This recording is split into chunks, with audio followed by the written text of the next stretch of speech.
Good morning, everyone. We met for the 9th Global Business Research Congress in the morning at 10 a.m. Istanbul time. We're going to have a short opening session in the morning firstly. Then we're going to continue with the parallel sessions and the presentations of the papers. As the co-president of the Congress, the first welcoming speech will be delivered by Professor Ayben. Welcome, Professor. It's your turn. Thank you, Professor. Good morning, everyone. Good morning, our distinguished guests. It's my pleasure to welcome you all to the prestigious Istanbul Ticaret Üniversitesi for the highly anticipated scientific conference on global business research. Today, we gather here to explore the dynamic interaction between academia and industry and to exchange our ideas. This conference serves as a crucial platform for scholars, researchers, and practitioners to share groundbreaking research findings and to challenge conventional wisdom in the realm of business. One of the most significant aspects of this conference is the diversity of perspectives present here today. We have attendees from different countries and academic disciplines, all contributing their unique insights and expertise. As we delve into various disciplines such as economics, finance, management, marketing, entrepreneurship, and international business, we aim to unravel the complexities of today's interconnected global economy. In this era of rapid technological advancements, and innovations, the business sectors have challenges and opportunities, of course. This conference will provide a platform to explore the emerging trends, to analyze their impacts, and to envision strategies that will drive sustainable growth in the face of uncertainty. We believe that the fusion of academic research, industry insights, and policymaking expertise will enable us to develop a comprehensive and pragmatic solutions to the complex challenges we face.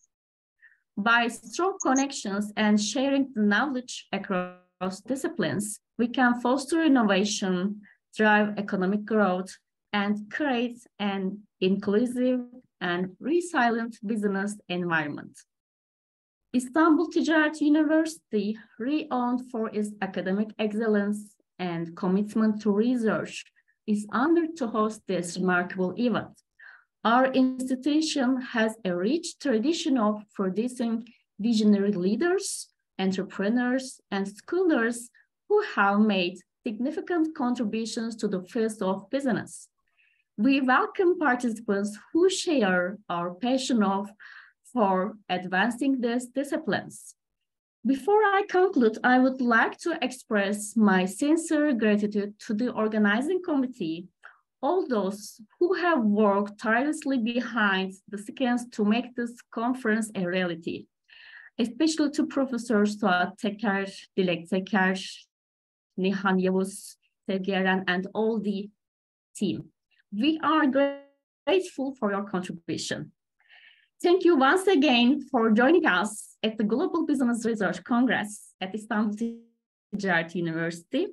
May this conference be an enlightening and enriching experience for all of us. And let us now begin our journey together towards a brighter tomorrow in the realms of business and, of course, finance. And thank you all. Enjoy the conference. Thank you, Professor Ayben. And thank you for your nice speech, delivering a nice speech in the opening session. Now, it's my turn to deliver an opening speech as the co-president of the Congress.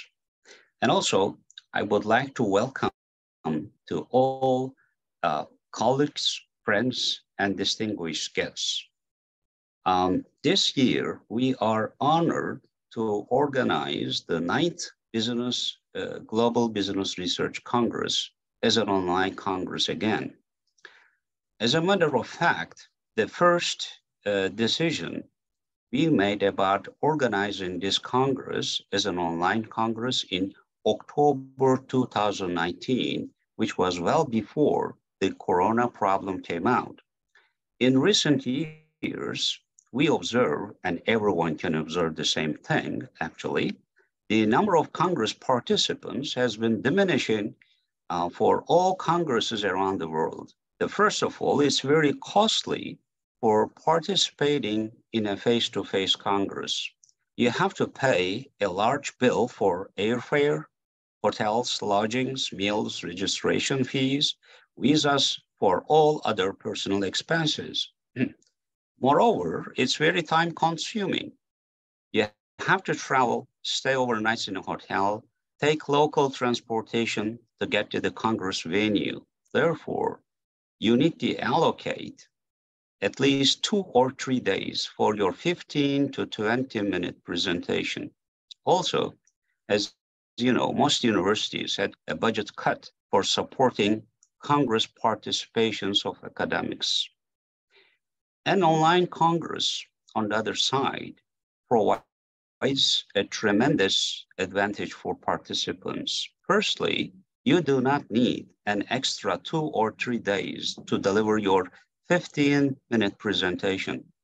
And you can perform your presentation in an online Congress while working in your office or staying in your house. Feel very comfortable. Moreover, you do not have to pay for traveling, hotels, meals, visas, taxi fares, personal expenses, and high registration fees. And most interestingly, you can record your video of your own presentation in Zoom for your remembrance. And also, you can reach all Congress video recordings through YouTube after the Congress. On the Congress organization side, we do not have to pay for high printing costs, such as a Congress program book, name tags, certificates, Congress cases and bags, roll-ups, Congress banners, and proceedings books, besides lunches and gala dinners, and traveling and hosting expenses for keynote speakers. And this way we saved a lot. 9 years ago, we initiated Global Business Research Congress. The first 2 years, this Congress was held by Işık University, years 2015 and 2016. In those Congresses, we had a total of 141 papers presented from 82 different institutions and from 14 different countries.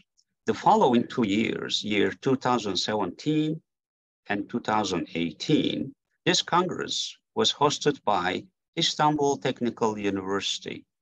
A total of 260 papers were presented from 102 different institutions from 16 different countries. In year 2019, this Congress was hosted by Polycrises University.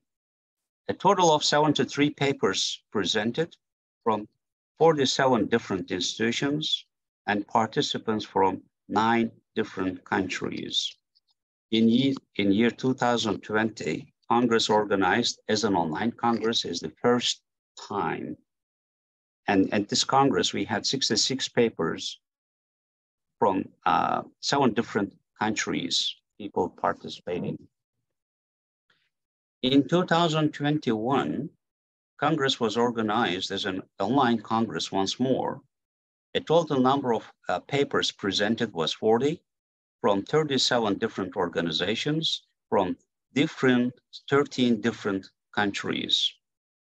In year 2022, which is last year, Congress was organized again as an online Congress and hosted by Işık University, as you know, my home university.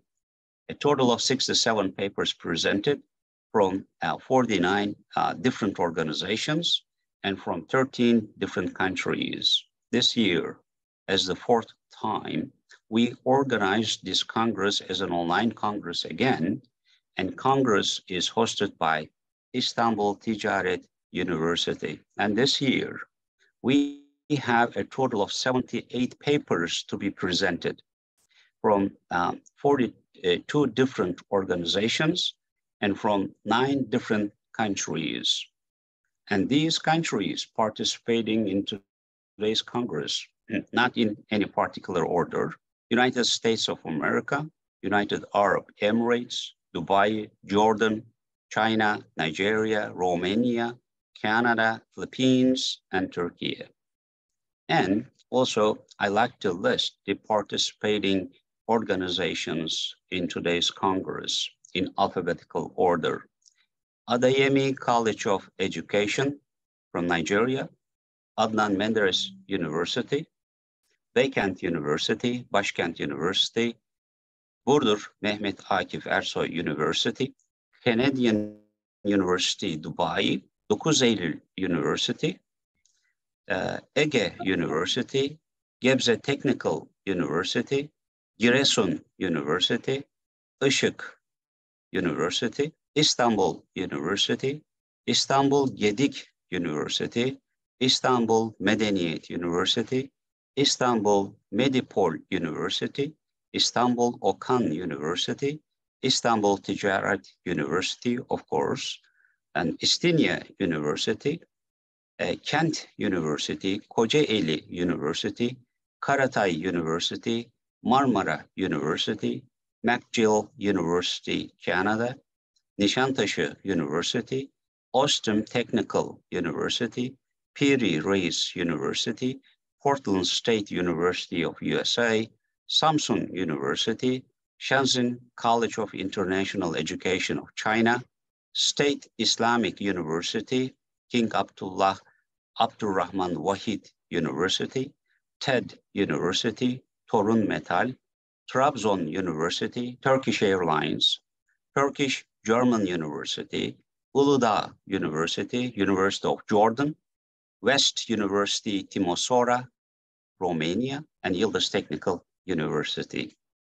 And today, we expect a total number of people participating in the Congress, including authors, co-authors, keynote speakers, and session chairs, about 120 people.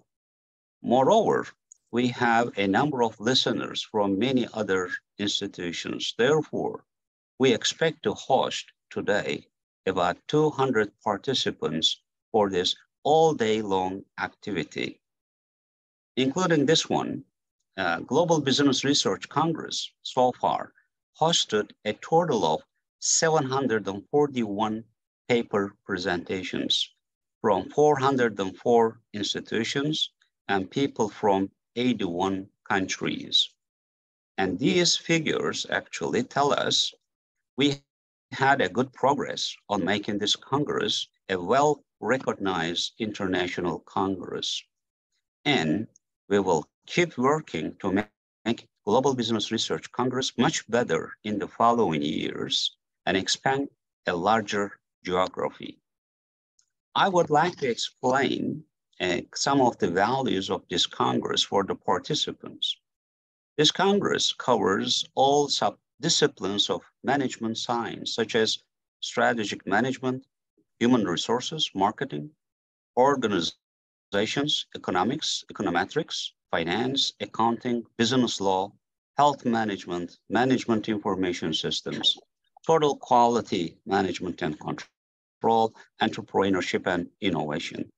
You can present your paper in the Congress either in English or in Turkish. That's another value. And also, Global Business Research Congress is qualified as an international Congress by the Higher Education Council of Turkey, since we have participants from different countries, which is more than 5. And this year it is 9 different countries. More, all abstracts or full papers presented in the Congress are published in the Congress Proceedings book, with an ISBN and DOI numbers. Or you can publish your paper in one of the Congress journals after, of course, a referee process. And now we plan to have two wonderful keynote speakers today in the opening session. The first speaker is Professor Tom Gillpatrick. He is from Portland State University, and his paper is titled Building Global Resilience in a Polycrises World. And the second speaker we scheduled to have from Canadian University, Dubai, Professor Rommel Sergio. His paper scheduled to be titled Introspecting International Working Environment, Trends and Prospects. Nevertheless, he was excused and informed me shortly, a couple of days ago, he wouldn't make it today because of his serious health problem, and we wish him get well soon. Now, at this point, I would like to present my gratitudes and appreciation to our keynote speaker, Professor Tom Gillpatrick, for his valuable contributions for the Congress. And moreover, I would like to thank and present my gratitudes for all people spending lots of time, lots of effort, making this Congress happen, especially the organizing committee. Hence, I wish a very successful conference for all speakers and the participants today. Is going to be the all-day long activity. We expect to finish up all the presentations by 5:30 p.m. this evening hours.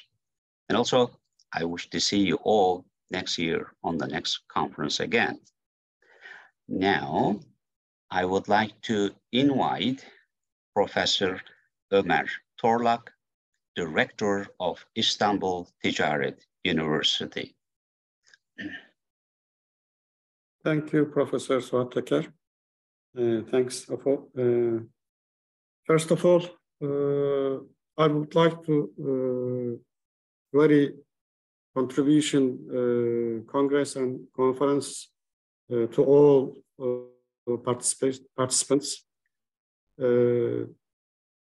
Now we start speaking Turkish. Excuse me.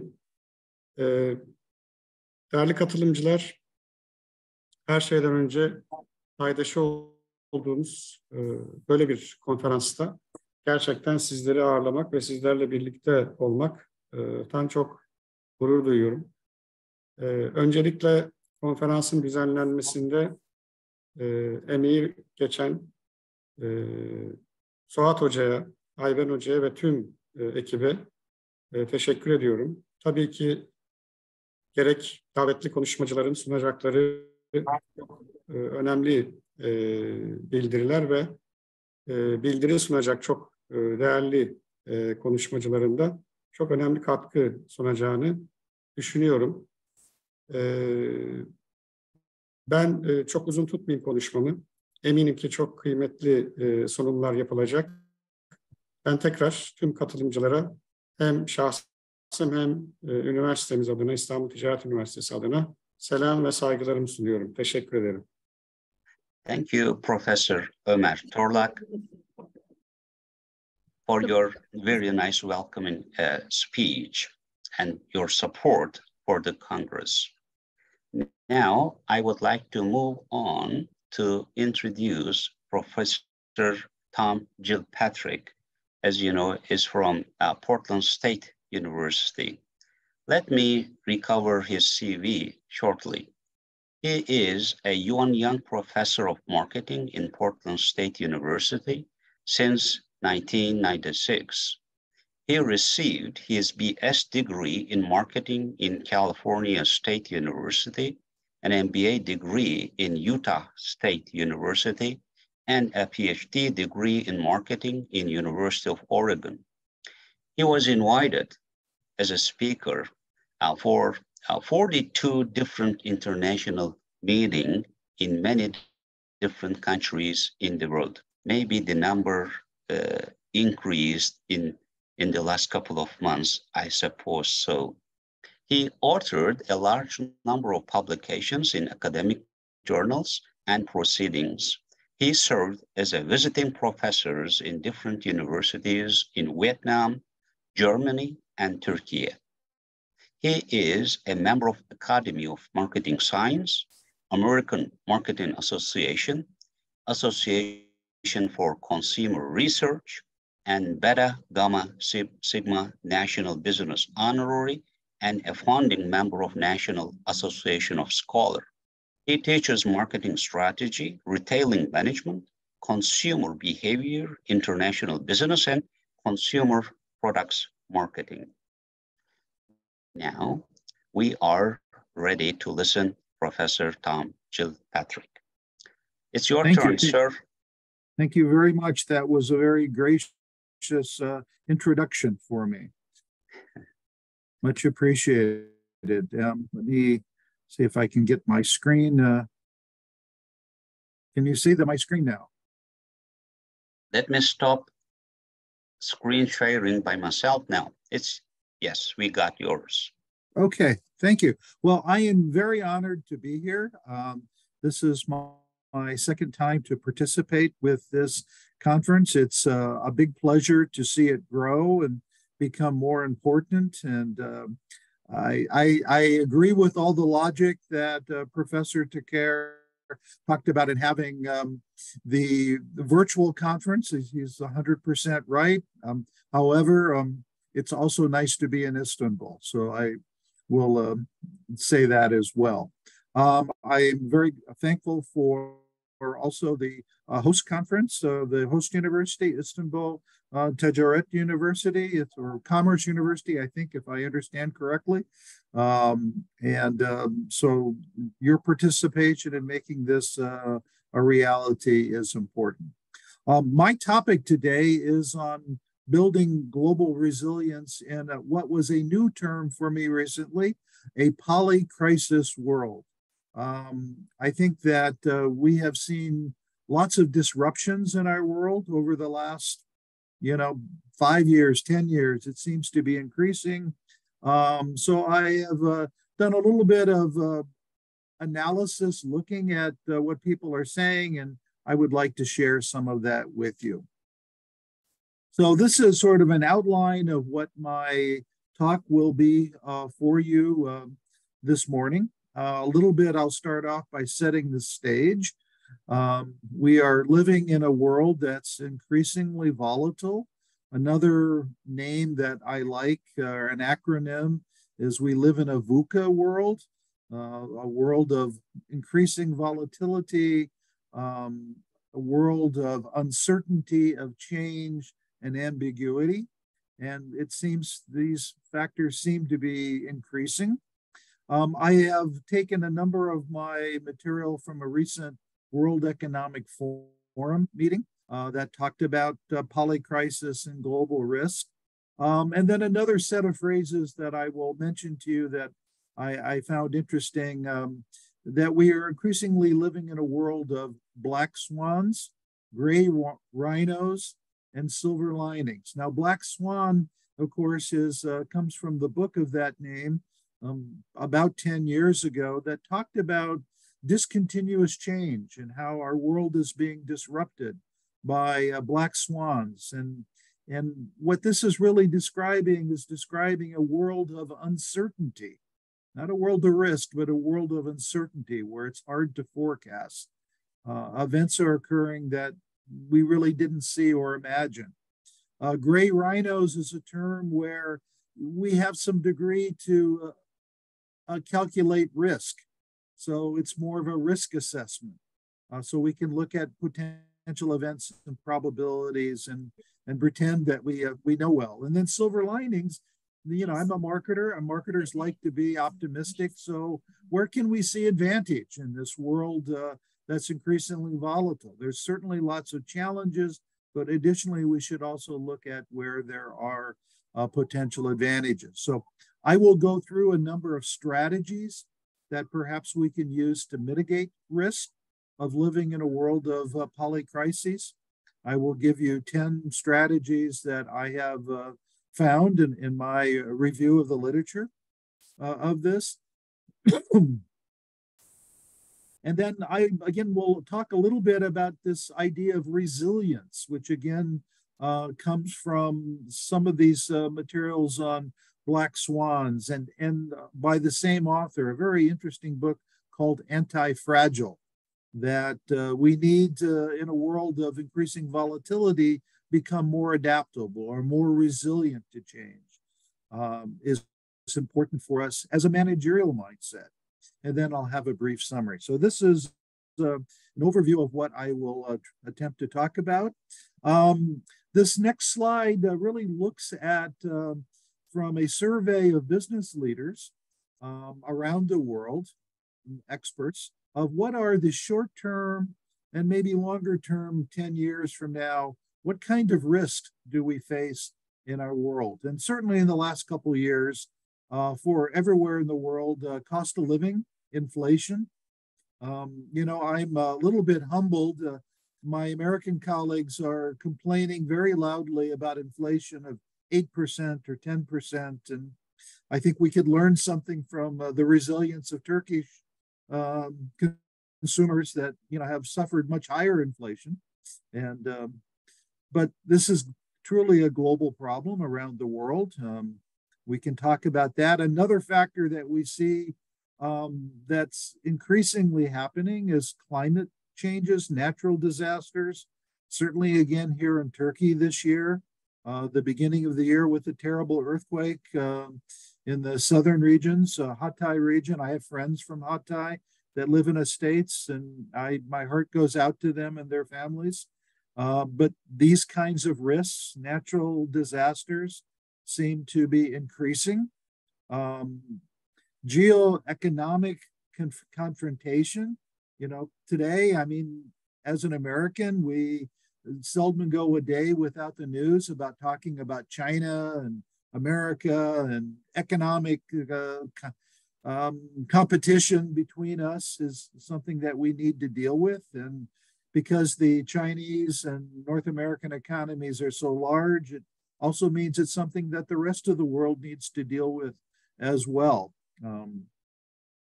Again, in the long term, one of the things that was found is that the kinds of risk, certainly climate change moves to the top of the list. And so many, a theme that I will be talking about this morning, so many of the risks that we face are interconnected. This is something that I think that is becoming an increasingly important factor. I was told long ago by one of my professors that, you know, you have problems, but when you have a lot of different problems that are connected together, it's no longer a problem, it becomes a mess. And I think that we face these messes, these of interconnected problems today. Categories of risk that the World Economic Forum discusses: economic risk, certainly, environmental risk, geopolitical risk, societal risk, you know, how society is dealing with the changes that we face. And I think this is a very, very important factor as well. And then technological risk. One of my research areas is technology and business, and this is also increasing. And last year it was maybe blockchain. This year, and I think for the next few years, we'll be talking AI. AI seems to be changing everything for business as well as us in academia. So these are global risk report, long-term, short-term, again, analysis of experts talked about factors that, how important are these risks? And I think it's useful to see that the risks for the short term, 80% are seen as being very severe. And even in the long term, more than 50% are seen as very severe. So this is something that we need to deal with. The next slide really looks at these categories of risk that I discussed: economic, environmental, geopolitical, societal, technological, and has identified a number of them. But I put this slide in because I think it helps to illustrate how these different forms of risk are interconnected to each other. Also, in this particular slide, the size of the sphere representing the risk is an indication of maybe the importance of that risk. So if we look sort of at the center here, interstate conflict, we certainly see that not far from where I am right now in Ukraine. Very serious conflict that has changed so many different things. Migration of people, economics, certainly supply of products for food products, for oil products, sanctions. So lots of different factors flow from that. So I think, again, a theme is looking at the interconnected nature of the risks that we face in this polycrisis world. This following slide is kind of a continuation of that theme.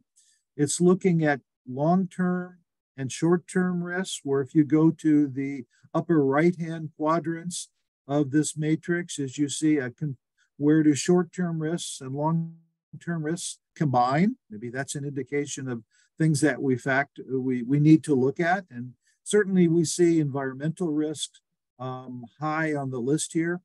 Now let me just kind of comment on this a little bit. So I grew up in California, and recently I was talking with my sister, and my sister tells me that many of the major insurance companies are taking their business outside of California. They're refusing at any price to insure properties, to insure businesses. Why? Because they're finding it very difficult to assign risk because of wildfires, because of flooding, unusual weather events. They're saying it's very, very difficult to assign a risk, a probability of an event. So they're saying, we'll leave the market. Other companies that are remaining in the market have greatly increased the price of their insurance. This is a major factor for certainly the well-being of people, but also the competitiveness of businesses from that region. And I think that's problematic of where we are. It's forecasting natural events. How do you forecast an earthquake? In my region, 40 years ago, we had a major volcano, which was in no one's memory to have. Severe droughts. And what do we see coming from this? We see societal changes. We see migrations of people from around the world. The number of people migrating because of climate change, because of economic hardship, because of geopolitical conflict is at an all-time high today. This creates stress politically in my country. We have a lot of stress around immigration, and I think we're not alone in this in these factors. But how do we put these factors together? And then on the other side, we see these emerging ones. It's technology. I listened to a news report today that said that a good number of experts felt that artificial intelligence is a potential existential threat to humanity. Now, I don't personally have the capability to make that judgment, but that's a pretty severe prediction. Now, not everyone agrees with that, of course, but I can see just in the last few months how basically all of the businesses that I work with, and certainly in my role at the university, we see change in an application of artificial intelligence. So this is changing a lot in our lives, but it's only one example of intelligence, or excuse me, not intelligence, but of technology. So again, the interconnected nature of different risks, different challenges, and the difficulty that not everything is a risk. Some of it is more uncertain. So really harder to evaluate and to control from a managerial context. My next slide really looks at sort of the effect on consumers. Consumers are different income groups. who is affected by inflation? So post-COVID, the world has experienced high levels of inflation for a number of reasons. Certainly supply chains were disrupted because of COVID, shut down, and then demand came back maybe stronger than what many forecasted it would be.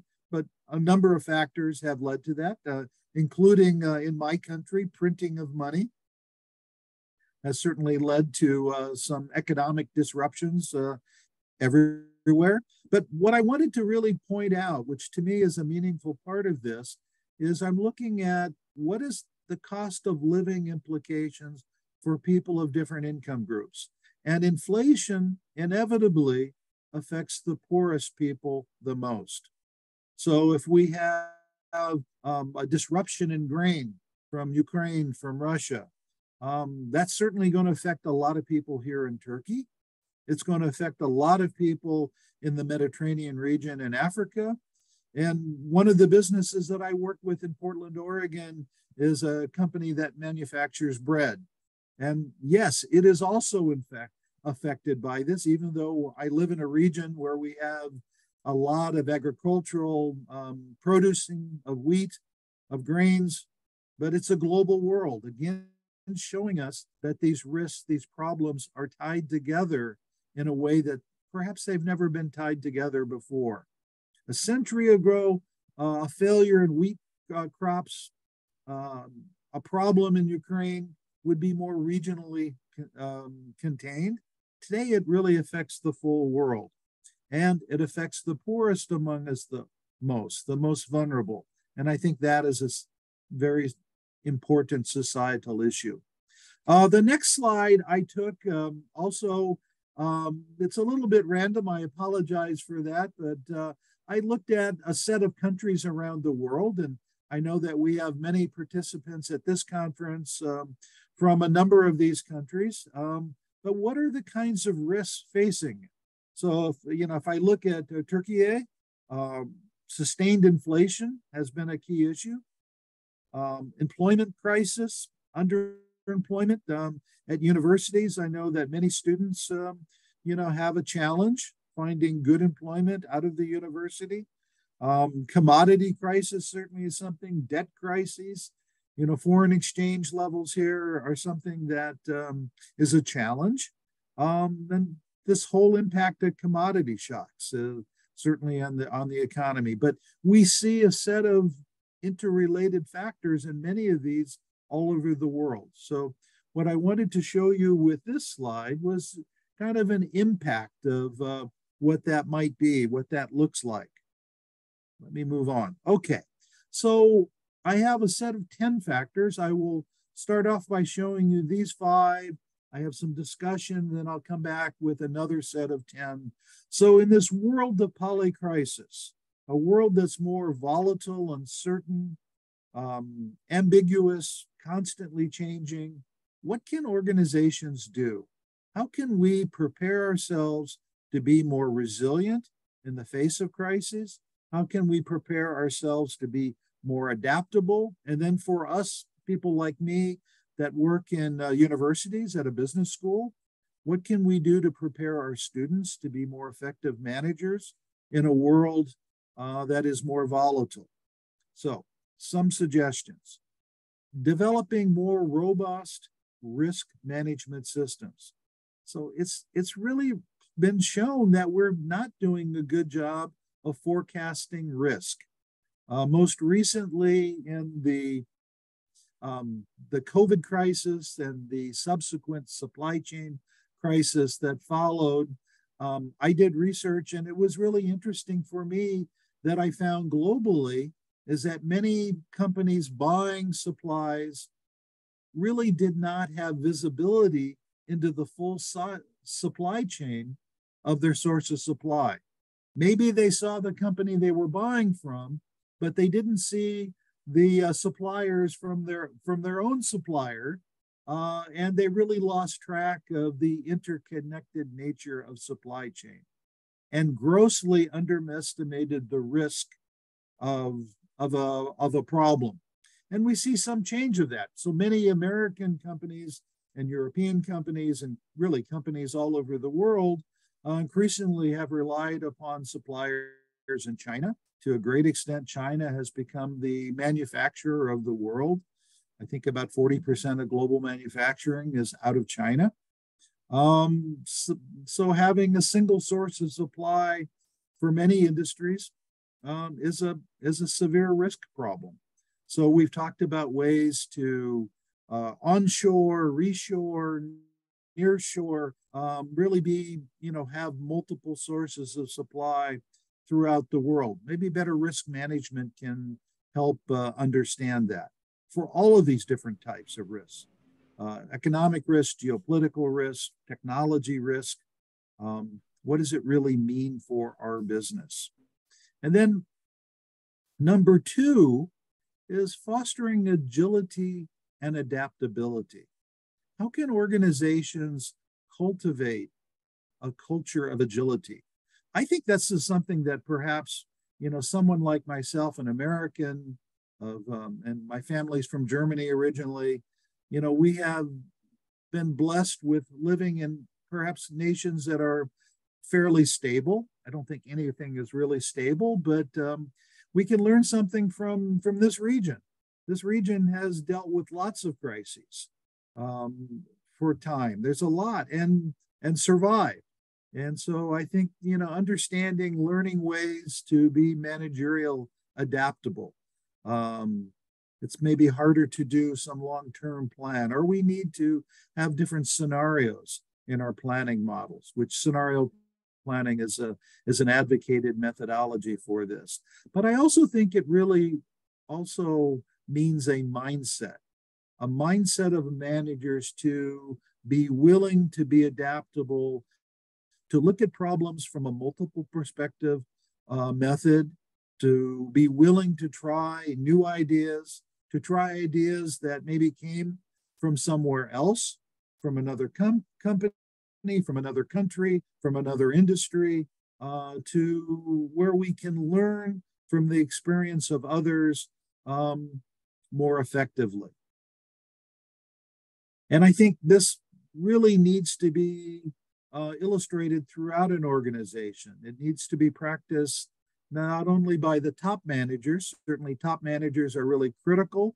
Everyone looks to them for direction, but we really need to cultivate a culture of resilience and adaptability throughout an organization.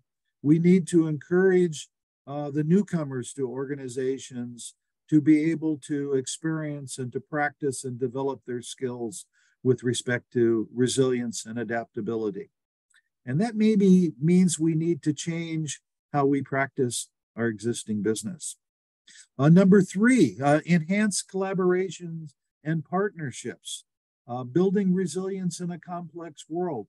Again, as I said earlier, the world is really tied together in a very intricate way. So partnerships between governments, partnerships between non-governmental organizations, between businesses, between different levels of organization where we can share experience and knowledge. I think universities play a really key role in this process. Universities can be a key connector between these different collaborative partnerships. And I think we should think about how through research faculty do on global issues, how we can think of ways to build collaborations between university researchers, like we're doing in this Congress, to get new ideas from around the world that we all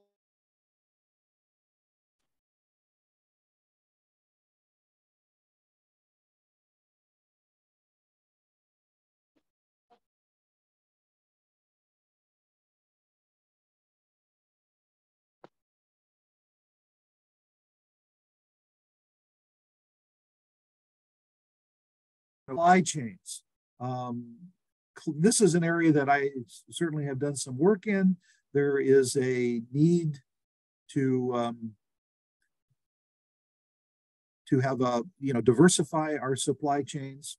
I grew up in a world starting my career where total quality management was a key management decision, but 30 years ago, we were in a much more stable world globally. Certainly not everywhere, but globally than perhaps we are today. And risk was maybe easier to identify than it is today. So supply chains became overly specialized. They became focused on low cost. We see this in chip production today. Taiwan is absolutely key in advanced semiconductor production. It all comes from one small island. This is clearly a potential risk given potential natural disasters or geopolitical risks that companies around the world should consider more factor. Investing into technology and digital infrastructure. Again, many industries are coming to this. An industry I also work with is retail, particularly food retail in America. Food retailers were relatively slow to adapt new technology. Many firms were disrupted by companies like Amazon, but we see this happening today in a major way in marketing, advertising, media companies are being disrupted in a major way. The fastest growing networks, at least in America, for advertising are on Amazon and Walmart, their own networks. So media, finding a Gazetta. I used to be a loyal reader. I don't know any of my students that read a Gazetta anymore. And sometimes I think they look at me and say, what is a newspaper? What is a Gazetta? But yeah, investing in technology and digital infrastructure, the investing into the digitization and digital transformation of business.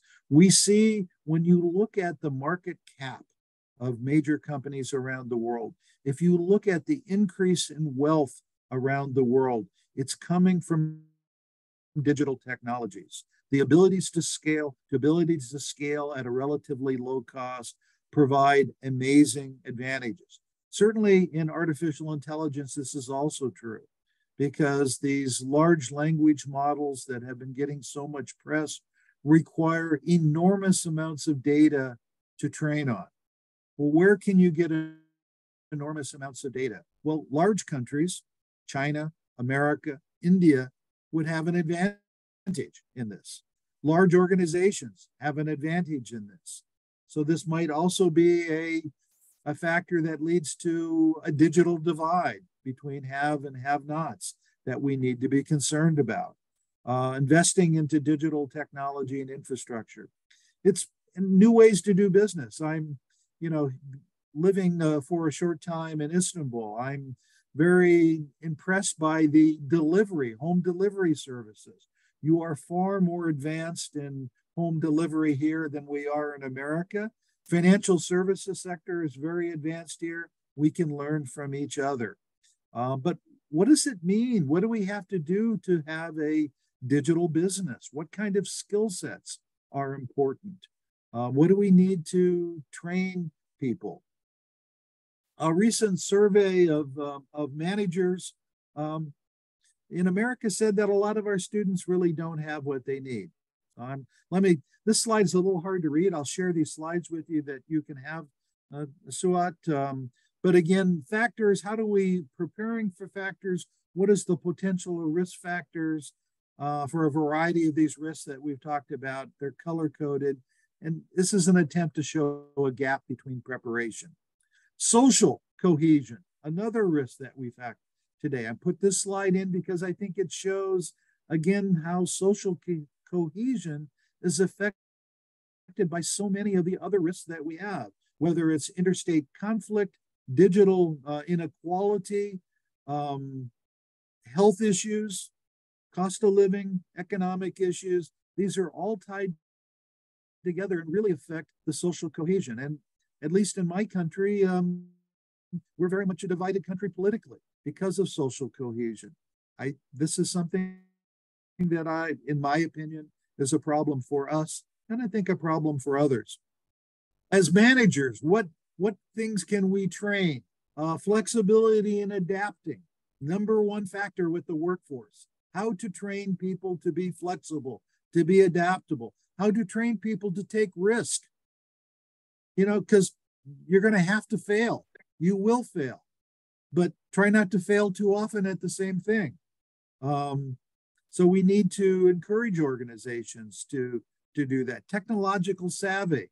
Again, a recent survey they saw in America of employers said that of all generations, the youngest generation, Gen Z, was the least technology savvy. That surprised me. So maybe we need to look at this in a more effective way, but a whole set of factors. So as an educator, I think if you look at this list, I think it gives you a to-do list of things to look at. What are some other factors for this? Prioritize employee well-being, talent management. You know, people, you know, we have a real need for talent. We need to utilize all of the intellectual talent that we have in our society. I'm old enough in America that when I was in school, it was a much more homogeneous group of students. There were very, very few women in my graduate program. It was mainly people of European descent. We're much more diverse today, and we need to emphasize that diversity. Promoting sustainability and responsible business practices across the different elements of sustainability. Social sustainability, environmental sustainability, financial sustainability, economic sustainability are all important. A tool that I mentioned earlier, scenario planning, is a very useful tool for testing what different events that might happen and are we prepared for them. Recent banking crisis in America with Silicon Valley Bank clearly showed that that bank was not doing a good job of testing. It was not prepared. Advocating for change. The world is changing. As a professor, I am concerned about ChatGPT, but I know that I cannot fix it. It's there. The genie is out of the bottle. We need to deal with it. So I need to teach my students to use it in a responsible way, as well as with all technology tools. And overall, just being prepared for crises. I think that we all know crises. Earthquakes are not new to Turkey. Earthquakes are not new to California, where I grew up. But we can definitely do a better job of preparing our population for this, preparing our agencies for this, and we can learn from each other. Okay, so scenario planning, I told you black swans are unpredictable events. Well, we need to think about what is the unimaginable, what could happen, and maybe have a plan. Maybe it's plan Z. It's not plan A, but we should think about this. Gray rhino, probable events with a high impact. Yeah, geopolitical crises can happen. We see this. We know there will be economic crises. It's the history of the world. We need to prepare for these. And these are some tools. I think I'm running out of time. So let me make a quick summary here. I think really pleased to see the quality of papers at this conference. I think a lot of the topics that I just mentioned are covered here, so I'm looking forward to listening. But we live in a world of increasing number of crises. If we combine these, we live in a polycrisis world. We need to better manage these challenges. We need better ways to identify risk.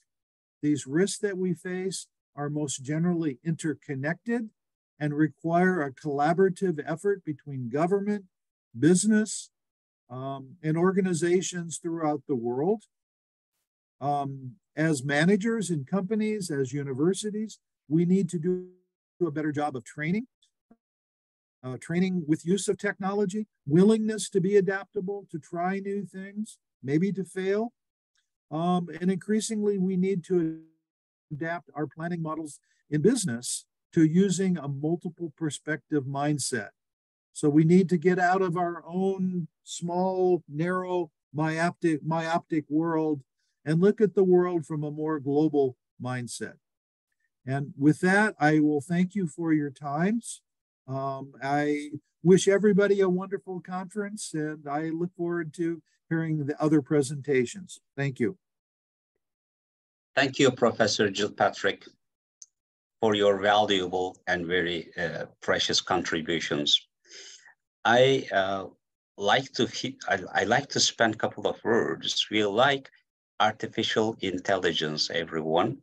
What as professors, as academics, we need to know how to deal with ChatGPT. It helps students, but it doesn't help professors, as you see. All right, wonderful. Now, I'd like to finalize the session, the morning session this morning. Now, it's almost 11 o'clock, and we're going to continue with the parallel sessions. We're going to have 3 parallel sessions. We'll start at 11. We'll go through 5:30 in the evening hours. All right, I would like to conclude opening session this morning, and I would like to present my gratitudes for all participants. Thank you. The session is over. Bye-bye.